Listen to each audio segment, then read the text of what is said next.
M.A.D.E Transition Services is an amazing organization that Tony needs to stand up. Tony, please. Tony, Earl, and Tariq Green founded together, and they can Tariq's going to talk more about it, but I had, we live in Nyack, and I had gone to a Nyack Center a year ago, November, to a restorative justice panel, and I was so moved by Tariq Green. Didn't remember his name, didn't remember the organization he worked for 6 months later, but I remembered the heart and soul of this man.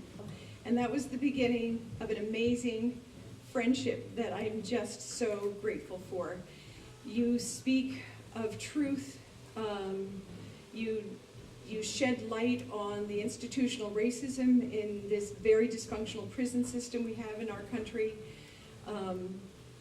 But you speak about it in a way that just inspires me to want to do something and not just feel overwhelmed by it.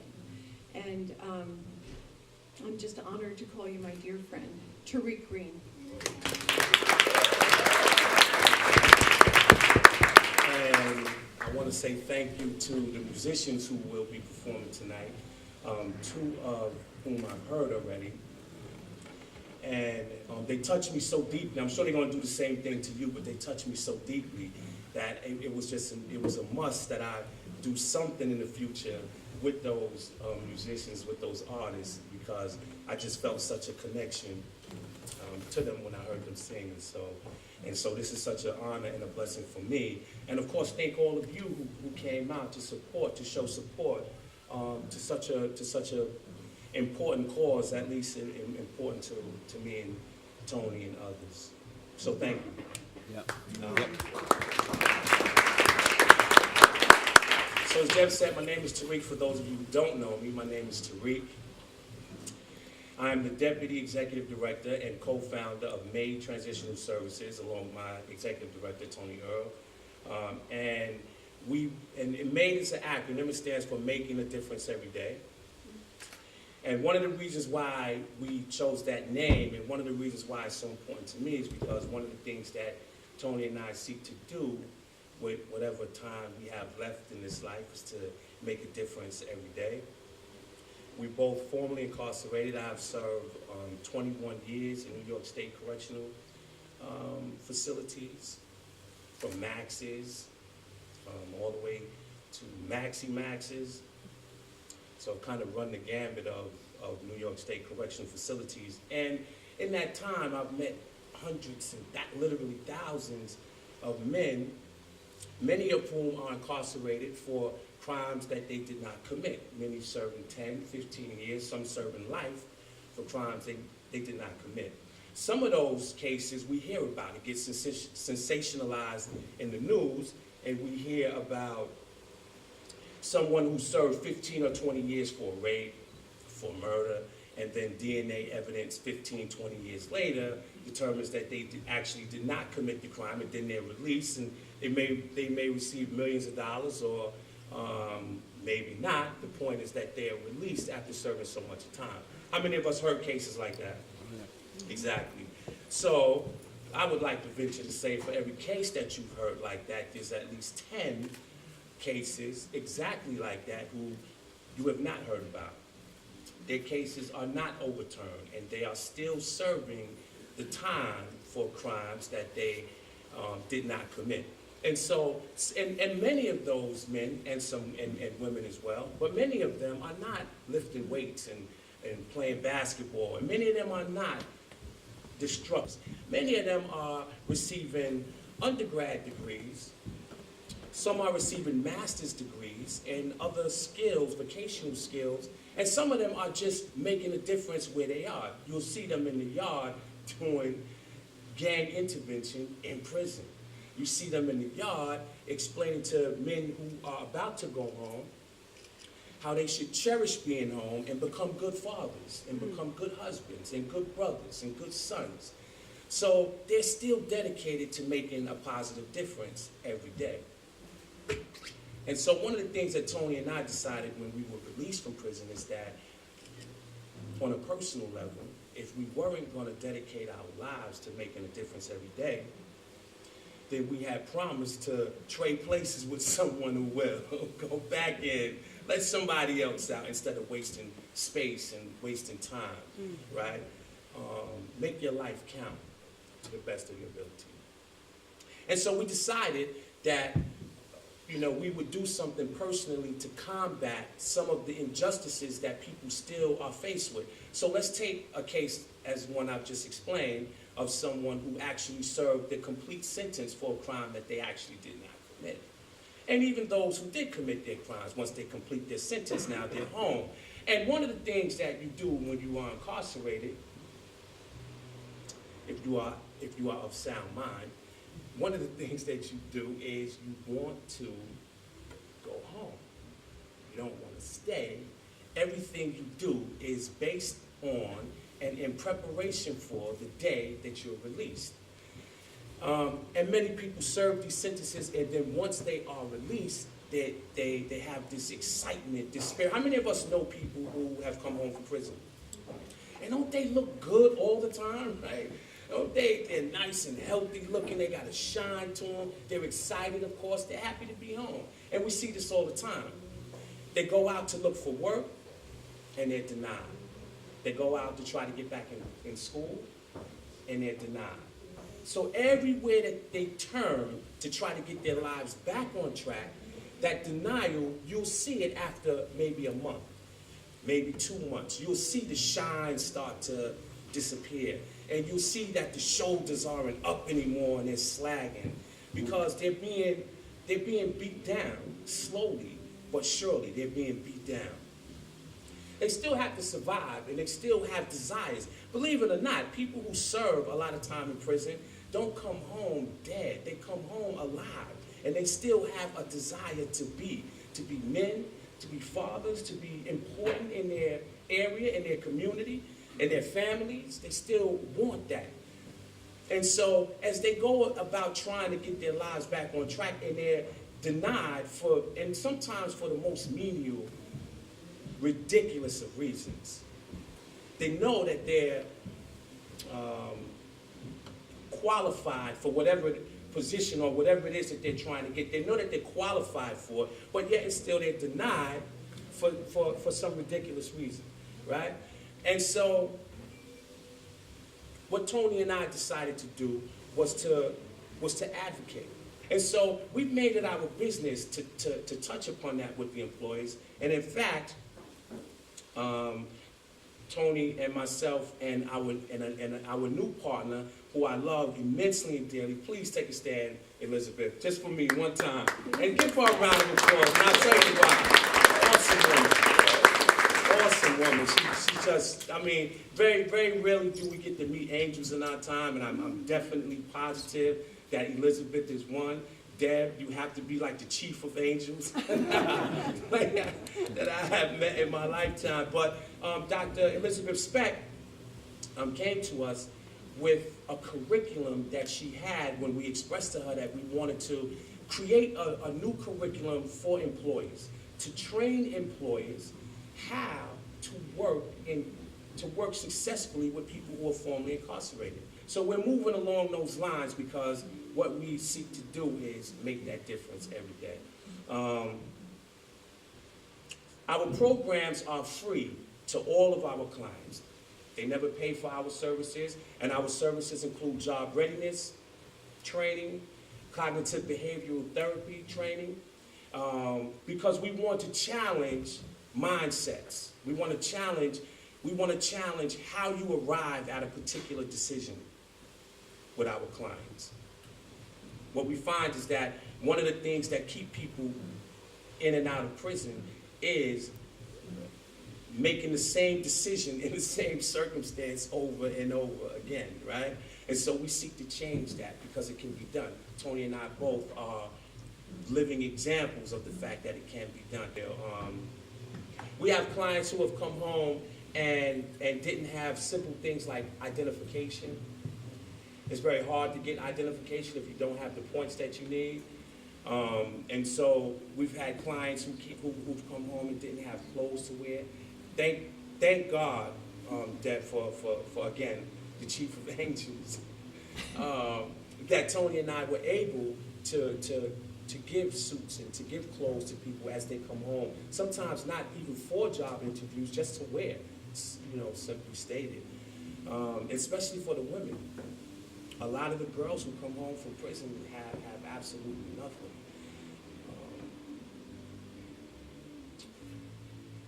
So those are some of the reasons why it's critically important and why it means so much to us that you guys come out and support.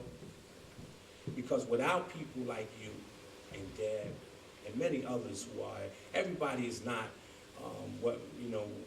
so calloused and turned against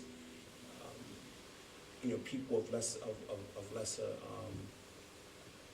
resources. Everybody is not so hard against. There are people out here who actually do care and who do help. I can tell you many stories of people who actually give of themselves when it comes to helping that population. But the reason why it's so important is because without your help, we are not able to do what it is that we do. We're not able to provide the training services for free to them anyway. And we're not able to give suits or give clothes to people who come out who really need it. And that's what makes it so important. So Tony and I do have, we do have housing that we are in line to attempt to acquire. But of course, the issues are always the same, right? The issues are always the same, which is a lack of resources, lack of funding for that. But we slowly but surely raise. Events like this help us raise, and events that we will have going forward help us raise. Outside, and the light is blinding, but you're not the one with nowhere to hide. It takes just one to start the chain, and soon the streets are full. You speak up, you speak out, you speak loud. Let the chain run strong with your love. You hear our voices from above.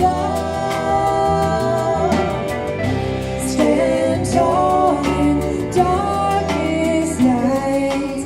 No, I won't turn away.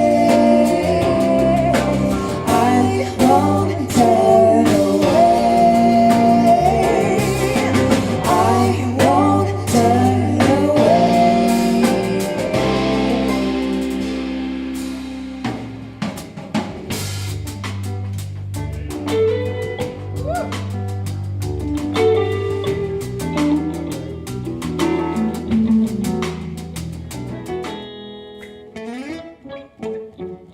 Well, I've seen Trayvon Martin, Michael Brown, Eric Garner all go down for looking like me. Well, JFK in '63, Dr. King in Tennessee for looking like me. Look at me, when you look at me and think you look like me, you sure do look like me. Rise above, when we rise above, living without our love, without our dignity.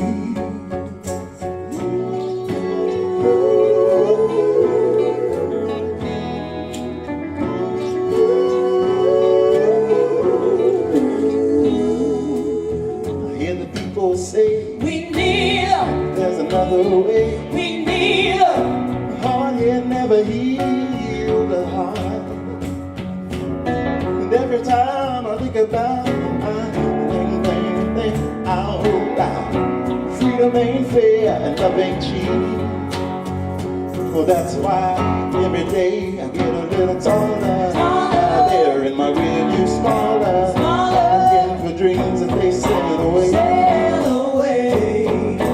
I lift my head just a little bit higher. The world will catch fire after they see the mess I made. 'Cause they know, 'cause they know, it's all you know. When will you look at me?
lost in this blindness. I'm losing faith in all I know, but I'm hoping you can save me alive.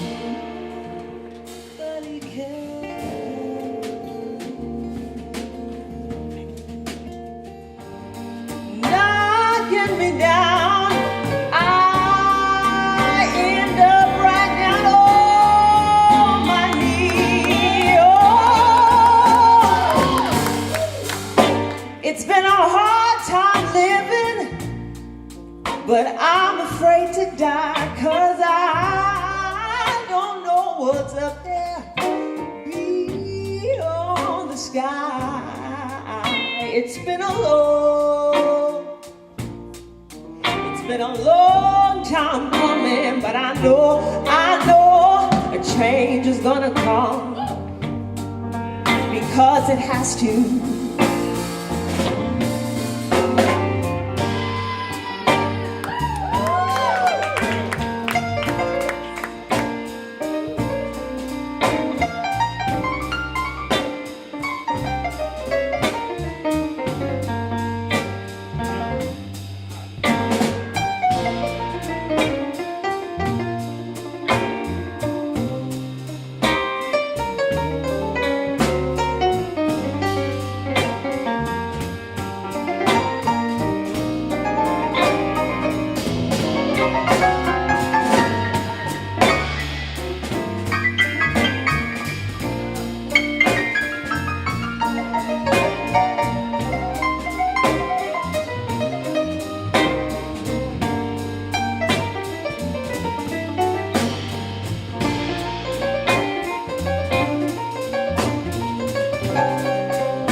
Then I go to my sister. I ask her, sister, will you help me please? But she